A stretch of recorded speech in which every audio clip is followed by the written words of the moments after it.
બેઠી નહીં, હું પાછળ બેઠી છું. સવાલ મોનો હું દહીં જેવી તારી માતા બેઠી છું, હજુ જીવું છું. અમે જબરા નથી અમારા ઘેર બેઠી જબરી દૈત જેવી માતા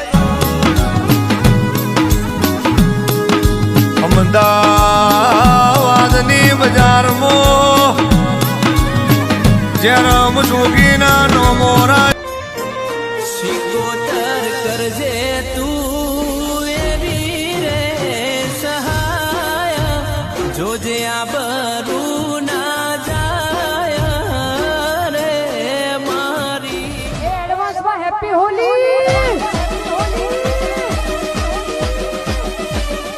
પછી જેણા જેણા ઘૂંઘરા વાગતા તા માતા